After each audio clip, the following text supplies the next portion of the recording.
Hello, everyone. I just want to jump on here real quick and give you a little bit of a tutorial on how you should be approaching your project. So throughout this whole semester, you've probably realized we've been training you in how to complete a project of this nature. So what you'll be doing is twofold. Number one, you'll be creating, let's call it threefold. Number one, you'll be creating a concept package that includes the concept, the market, all the different information about what this kind of restaurant concept will be. Number two is that you'll create a menu assigned to that restaurant based on some of the learning that we had in class. And then number three is that you'll be creating that layout that represents what it's going to look like. So let me just walk you through a little bit of what you need to know. So currently right now, if you go onto your Blackboard, so this is the Wednesday's class, under major project, you will see a bunch of information. So we do have the summer and winter renderings of what the actual place looks like. Maybe I'll open it up just to give you an idea that this is the rendering for the summer view of the place. Now my internet's a little slow, so it might take a second here, but the idea of this is that this particular picture here is representation of the building where the restaurant's going to be located on the very first floor. Now, of course, it doesn't load up. So take a look at that because it's important. Next, we've also included the entirety of the project. So I'll open it up here through the computer because it'll be a little bit more quick that way. So the project, here we go. So just to give you an idea, so that is an idea of what the place might look like. If I scroll down here, I believe also I have the rendering for what the winter view. So the expectation is that this is going to be the restaurant that you are going to be creating. So read through this entire assignment. You will create a 5,700 square foot restaurant with 3,000 square foot of patio that kind of wraps around that lake. You'll be doing the branding, the concept, the service style, the menu choices, minimum of 100 seats, not including the patio, some areas for AOD compliance, and a name and a branding package, and all of that good stuff that we've talked about. And then here is also the summer look of that same area, okay? Now, as you go through this, you'll see that each area has a highlighted, a little bit of text in italics that'll show you exactly what the expectation is. So when you create your actual project, I recommend that copy and paste the whole template, put it into its own document, remove the marking scheme, remove after you've entered all your area, all your information, remove the italic section as well. Now, title page, table of contents, executive summary, these are things that you don't worry about until the end. Executive summary is a one-page summary of your brand, your concept, your menu, your layout. Think about it as a resume for the project, right? You want to show all the best little bits of it and try to keep it on a single page. You will create your concept. So this is the concept and the brand. This could be the color schemes and the number of seats and the benefits and the unique things that would keep people coming back. Hours of operation should be in here. The branding package should be in here. Something along the lines of maybe the pricing range. And then use pictures as much as you can specifically throughout this concept area. Because sometimes it's hard to describe the exact feel that you want for your restaurant.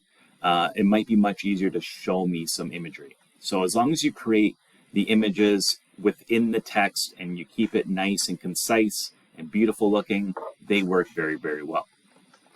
From a market standpoint, you will create a little bit of a marketing demographic, psychographic breakdown. So demographic is like age, wage, where they're from, things like that. And psychographic means how they think, how they purchase. So you want 3 target markets with descriptors and research to back this up. Please no copy and paste. 1 primary, 2 secondary, and I've given you. So if you go into your Blackboard, the Prism Handbook, within this folder, you will find 3 markets. Now, we've done one assignment in class that had you doing something very similar. The only change here, you might be able to use those 3 markets that you chose because the ones that we were choosing I believe, are just to match to Horseshoe Valley Resort. Now you might want to look a little bit more detailed and say, okay, I want to match this target market to Horseshoe Valley Resort, but I also want to match it to my restaurant concept, whatever that might be. So if I'm seafood, or if I'm steak, or if I'm vegan, vegetarian, these can be identified in those market statements. And then we move on to advertising piece. Now Canva, since we've learned Canva, and Canva is that software that you chose, Canva is where you're also going to be creating your menu, but Canva is a really fantastic piece or a tool for you to use to create a website or social media. It can be as simple as a one-page poster or flyer. You know, it has to be somewhat more detailed if it's just that single one-pager for full marks. But if you did do a social media account or you did a website, that'd be fantastic. Have a little history of some posts that you might put out, and that would probably be enough for this project. The next part is layout. Where's menu? Menu's down there. Okay, layout. So layout, this is the full layout. So I'm going to provide it for you, and I'll show it to you right now. That's not it. So this is your layout that you'll be working with. Okay, so it's already shown here that this is the walkway. This is all just in green space, and then it tries to kind of wrap around the lake. I've added some elements just to kind of get a feel for this area and a little bit better, but please take a look at this. As you'll notice, I've also included an area here. Now this area here on the left-hand side is going to be maybe the main floor of the building, not the restaurant, the main floor of the condo building. So it's going to extend far to the left still, or I guess this way, but far to the left still. This is basically going to be lobby, mail rooms, front entrance area where the elevators are. So you can choose to do a couple things. You may have your restaurant entrance from within the building. You may also have your restaurant entrance from outside. So these can just be moved to wherever you think they want to enter or deleted. You can have a restaurant entrance maybe walking up from the patio, and instead you want to put some stairs up into the patio and then into the restaurant, or a combination of all three of those. You know, you can get from the beach or from the lobby or from outside and the lobby, whatever you decide. But where your people enter into your restaurant has a big effect on how you lay it out. Okay, this is the patio, this area that's wraps around in this L function. And you can choose to use the patio however you wish. You can close some of it in, you can keep it open, you can winterize some, you can just keep it all very beachy and wood. Again, up to you. So I've also added as many as I can, all of the different templates here on the left-hand side. And then of course, if you don't have any, you can search through here, or you can insert a picture online for floor plans, things like that. Layout rationale is basically just a breakdown of how many seats, what kind of equipment, how many service stations, what separate areas. If you remember in class, we looked at, I believe it was the potential layout for the Keg and Bracebridge. And what they had was the bar area and 3 separate dining zones that were clearly identified. Those things are important to show, you know, on a Monday or Tuesday, we might only open up one of those dining areas. And then as we get busier, we expand and open up more sections. You might look at washroom locations and overall explanation of customer flow, basically just giving me a good description of your layout in particular. And then we go into menu. So this is a concept menu. And I think that's one thing that all of you should understand is that this is not a full 60 item menu. That's too much. We don't need that. Instead, what we're looking for is a minimum of 4 items for each general category. In real life, we'll have more than 4 appetizers. We'll have more than 4 entrees. But these items should represent the concept only. So as an example, if you're an Italian restaurant, you might have 4 appetizers that are, you know, calamari or grilled calamari or arancini balls or something very Italian in nature. Yes, we might have chicken wings, and yes, we might have a bruschetta. That would actually work pretty well. But we might have something that's not what we would consider Italian per se, but that wouldn't be those 4 items, right? That's something like, yes, we'll add those things, of course, because they're just very popular items. But from a concept menu standpoint, we only want the things that help promote and reinforce our concept. And our concept typically has to do with styles of food, styles of service, ambiance, things of that nature. Menu you should build one in Canva, like the actual menu. It should have the item, the descriptor, and the price point. It should be designed with graphics or shading or color schemes. Feel free to look at all kinds of menu items and names that are out there in the world. Just no straight copy and paste, but you can use all kinds of different searches for inspiration.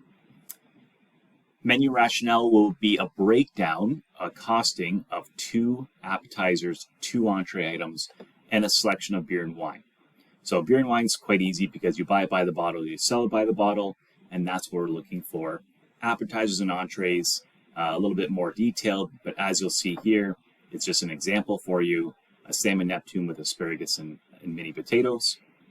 I've listed the ingredients. I've researched what the cost would be. So as an example, salmon, I bought it by the pound. It was $9.99. I only need 6 ounces of salmon. So a pound is 16 ounces. So what I'd figure out is $19.99 divided by 16. That'll give me a per ounce amount. Times 6 is $3.75. And again, I go through, there might be some slight conversion things you might have to do here, but it's fairly straightforward. And at this point in your culinary education, I would hope that you know most of this. The spice factor. Now, you might not be familiar with this one here. I think the spice factor is, just for all the salt, pepper, the rosemary, the whatever we end up using that has not a huge cost to it, and sometimes isn't worthy of inventorying how much pepper, salt, cayenne, paprika, that kind of stuff goes into a meal. We usually just set the spice factor at 10%. And it also helps with the variation of costs as we buy them, as they could rise or drop a little bit. It gives you a little bit more protection. So assuming this is a appetizer, it's $5.85 with a 30% cost base. So we're assuming that we're going to try to keep our food costs around 30. We would charge $19.50 for it. So I want you to do that with 4 of your items, 2 appetizers, 2 entrees. And they also have the blank ones here. I've also included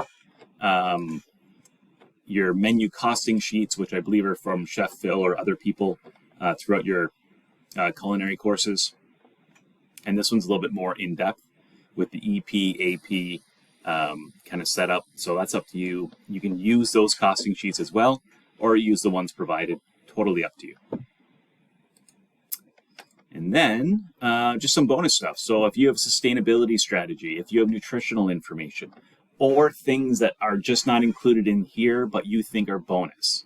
So, we have some layouts so they say, well, I'm going to do a rooftop patio on top, or I'm going to do, a winter patio, and this is my summer patio. So it's kind of 2 different designs.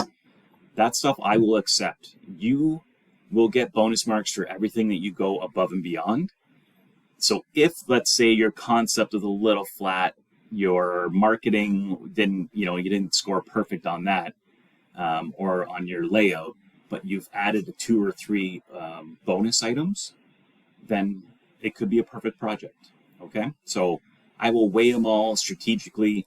You might lose some marks in some parts, but if you add in a little extra here and there, you can easily get those marks back. I'm looking for projects that Horseshoe Valley Resort is going to look at and just say, wow, like these culinary students are the best. And I know you are, so I really want to see that. The assignment's worth 40% in total, 25% for the project, 10% for the presentation, 5% for the progress report. And basically the progress report is part of the attendance. It's part of you showing up for meetings. And it's you part of just really being a really good student in this particular course and being a part of your group. Okay, so I hope that helps. If you have any questions, please reach out, and I'll talk to you soon.